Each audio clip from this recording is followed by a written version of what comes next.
आता फौज फाट्यामध्ये तुम्ही येणार आणि नाशिकला भेट देऊन जाणार. लोकांच्या मनातली चीड आमच्या पक्षाच्या पदाधिकाऱ्यांनी व्यक्त केली. आजचा सकाळचा जो महत्वाचा विषय होता, फडणवीसांनी इशारा दिलाय अभिव्यक्ती स्वातंत्र्य म्हणजे समाचार नव्हे. मुख्यमंत्र्यांकडून सभागृहात हा समाचार घेण्यात आलेला आहे.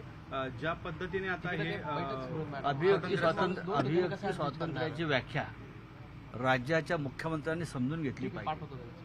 त्यासाठी संविधान वाचावं लागेल, संविधान समजून घ्यावं लागेल. आणि यात अभिव्यक्ती स्वातंत्र्यासाठी देवेंद्र फडणवीस यांचे पूर्वीचे नेते हे आणीबाणी तुरुंगात गेले होते ना. इंदिरा गांधीने सेन्सॉरशिप लादली आहे. इंदिरा गांधी आकाशवाणीवरती कोणाला बोलू देत नाही. इंदिरा गांधी विरोधकांचा आवाज दडपतायत. इंदिरा गांधी टीका सहन करत नाहीत. यासाठी अटल बिहारी वाजपेयी, लालकृष्ण अडवाणी वगैरे लोक हे तुरुंगात गेले होते. हे देवेंद्र फडणवीस राज्याच्या मुख्यमंत्र्यांनी समजून घ्यावं. आणि गद्दाराला गद्दार नाही म्हणायचं तर काय म्हणायचं, हा एक नवीन त्यांनी जर काय डिक्शनरी तयार केली आहे. हा, बेईमानाला बेईमान म्हणायचं नाही का, रिक्षावाल्याला रिक्षावाला म्हणायचं नाही का.